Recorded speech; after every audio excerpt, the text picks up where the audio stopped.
Thank you. The Blue Group, our brief was something to do with sustainable waste and recycling. So we started by asking ourselves, what do we want? And what were our expectations? And we realized, in fact, that recycling, okay, there is a lot of duties associated with recycling, and we have to do it because it's good, but maybe there is a dimension that is lacking. It has to be fun. And if we want to, as well, to bring more people, it has to be kind of made very simple for people. So we started from that aspect. We spent a lot of time brainstorming.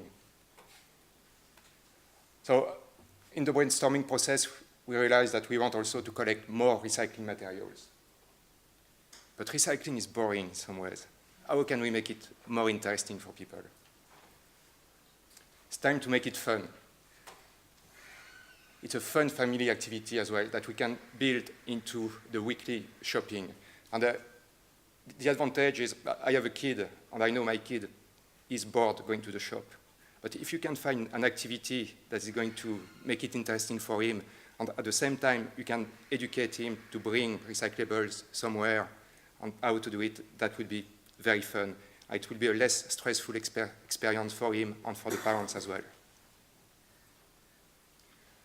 So we want to build recycling into the social framework. Maybe social framework, it's a big word, but we want to bring the family dimension.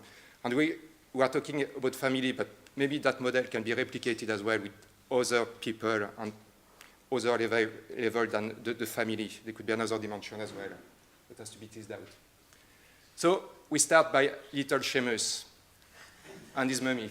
Little Seamus is going to the shop with his bags of recyclables. In the bag, you have some plastic bottles. You have some aluminum cans and some glass. It's great. He seems to be happy now. We wonder why he seems to be happy. So we are going to the local shop. The local shop could be a Tesco, could be maybe the Dundrum Town Centre. And a lot of shops, in fact, there is only one dimension. There is only the shopping dimension. It's probably interesting for architects, and if there was any planners here as well, it would be very interesting to bring another dimension to the shopping. And we speak about Dundrum Town Centre, but we would like to see more other activity than shopping in the town centre. So Seamus and his mummy is going to the shop with his little bag. Okay, Seamus is big enough to go on his own to a playground, let's say, and his mummy goes shopping, for example. At that playground, we can see other kids doing some activities. What's happening in the playground? There's a little game for the kids. It's where Seamus takes out his glass bottle, and Mr. Smash!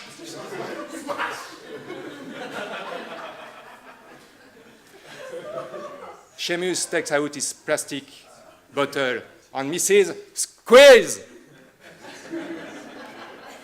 Seamus takes out his aluminum can, and Mr. Squash! And for example, there is an interesting game for Seamus. When he squash with that little game, there's a little, system. There's a reward system that gives a token to Seamus. And when he gets enough token, he can go back to the shop, for example, and maybe get a drink or get something, a little reward for his good action. So he had fun, and at the same time, he's getting a reward.